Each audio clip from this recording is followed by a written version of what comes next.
Congressman, you there? Yes, I sure am. Okay, good. All right, first question again. So Jeffrey Clark is intending to take the fifth when he meets with your committee on Saturday. When he does that, will the full House still vote to hold him in contempt or not? He is, a justice official. I mean, it's remarkable, really. It is remarkable. This was a senior Justice Department official who's now telling us that if he were to testify and answer our questions, that it might implicate him in criminal activity. But honestly, we don't know what will happen on Saturday because the correspondence we received from Mr. Clark's lawyer has been a confusing hodgepodge of legal theories. When he last appeared before our committee and refused to answer questions, he didn't do so on the basis of any Fifth Amendment concern about self-incrimination. He had a whole range of theories, and then in more recent correspondence, he added to those and complained about the composition of our committee. And now most recently, he said that he has a Fifth Amendment concern. So we'll ask him the range of questions that are pertinent to our investigation. With some, he may take the fifth. With others, he may, use these other, assertions of privilege, which we think have no merit. And on the basis of what does happen, we'll make a decision about next steps. So this deposition, in person, remote? It's in person.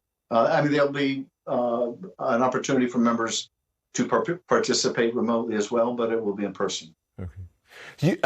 Congressman, you've already met with Clark's former boss, Jeffrey Rosen, and Richard Donahue, and they didn't take the fifth. Do you already have information you believe implicates Clark in things like election interference or fraud, possibly?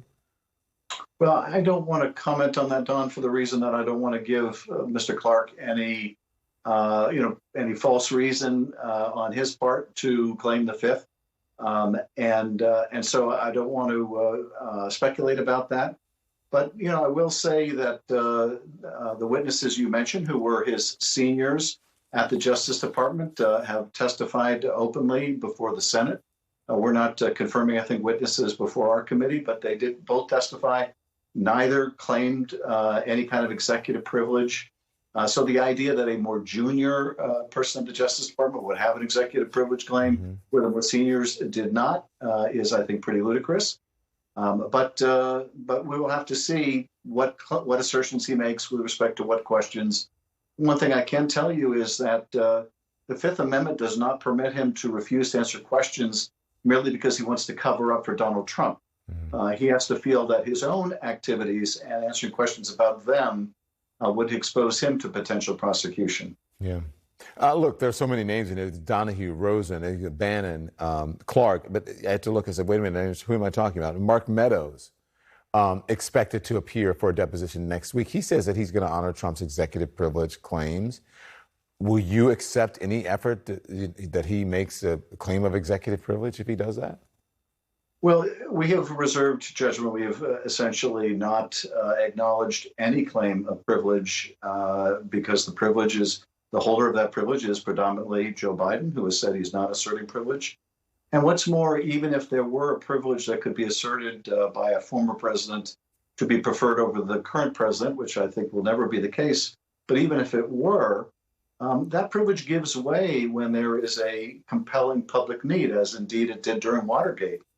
And here, what could be more compelling than the need to get to information about an attack on our democracy in which people died, and the need to protect the country going forward. But we'll see, whether Mr. Meadows is acting in good faith or whether he, in fact, is using just another stratagem to avoid having to provide incriminating evidence against his former boss. Look, I'm not sure I've ever seen anyone downplaying information or even in some way refuting information that's in their own book. As you know, Mark Meadows has written this book about his time at the White House. I mean, does that undermine his claim that his experience there is protected by executive privilege? I was talking about, when I said that, I was talking about the COVID, the president getting COVID. But does that undermine his claim that he's protected by executive privilege when he has written a book about his time working in the White House? Oh, absolutely. And in particular, if he's written anything about January 6th, and it's hard to imagine him writing a book and not writing about January 6th, then he clearly is waiving any claim he has to keep confidential his communications with the former president or what happened in the White House. After all, if he can say it in a book, why can't he say it before Congress in an investigation? But Don, he's not the first to potentially try.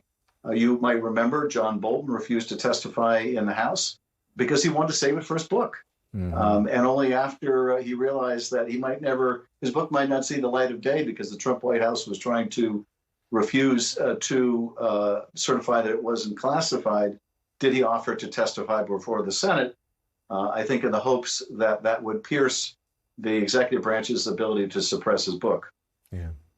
Congressman, CNN is reporting that Meadows was trying to get government officials to pursue baseless election fraud conspiracies. I mean, according to one source, he reached out to the FBI, to the Pentagon, the National Security Council, the Office of the Director of National Intelligence. I mean, he also pressured the Justice Department. Those are not conversations with Trump. Should he be able to answer questions about contacts with those officials? Because I don't think those would be considered executive privilege. He was reaching out on behalf of the president, or at least trying to help the president. This wasn't some conversation he was having with just the president. You're absolutely right. Those conversations would not be protected. And, he may very well try to assert some form of privilege. Certainly if the last 4 years is any guide in both the Russia and Ukraine investigations, the Trump administration asserted all kinds of privileges. In fact, they asserted the right not to answer questions because some future point they might want to claim a privilege. So you had people like Corey Lewandowski trying to assert a privilege when he wasn't even working in the White House, and about periods of time when the president wasn't even the president.